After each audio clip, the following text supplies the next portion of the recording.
అందరికీ నమస్కారం. లక్ష్మీ గణపతి జ్యోతిష్యాలయానికి స్వాగతం సుస్వాగతం.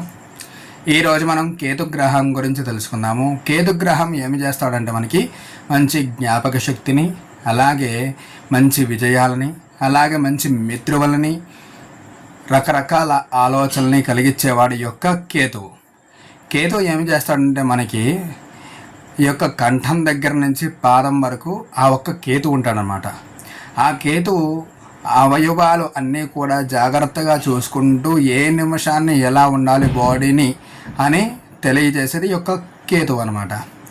ఆ కేతుగ్రహం గురించి ఇంకా తెలుసుకోవాలంటే కేతుగ్రహానికి శత్రువులు శుక్రుడు, శని.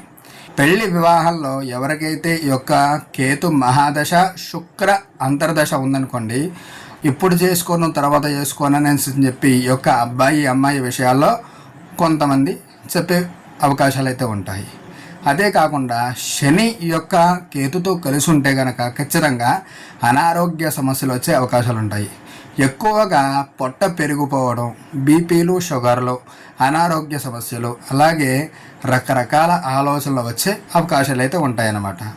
సో మనకి ఈ యొక్క కేతుగ్రహం ఎలా పనిచేస్తుందంటే, మిత్రులు ఎవరున్నారు అంటే మనకి ఈ యొక్క సూర్యుడు, చంద్రుడు, కుజుడు.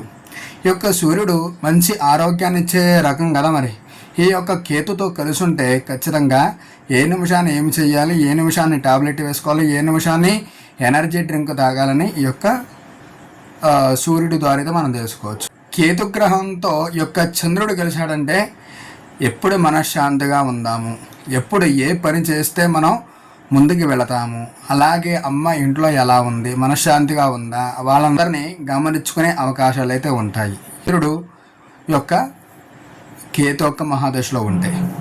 ఇకపోతే కుజుడు కనుక మన యొక్క కేతుతో కలిసి ఉంటే కనుక భూమి, ల్యాండ్స్ ఎప్పుడు కొనాలి, ఎలా డెవలప్ చేయాలి, వీళ్ళంతా కూడా ఏమవుతారు అంటే రియల్ ఎస్టేట్లో బాగా పనిచేసే అవకాశాలు అయితే ఉంటాయి వీళ్ళందరికీ.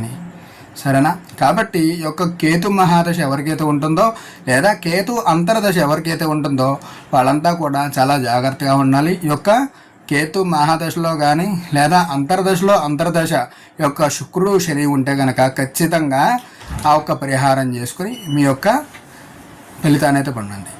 లైక్ చేయండి, షేర్ చేయండి, సబ్స్క్రైబ్ అయితే చేసుకోండి. ఇంకో వీడియోతో ఇంకోసారి కలుసుకుందాం. నమస్కారం.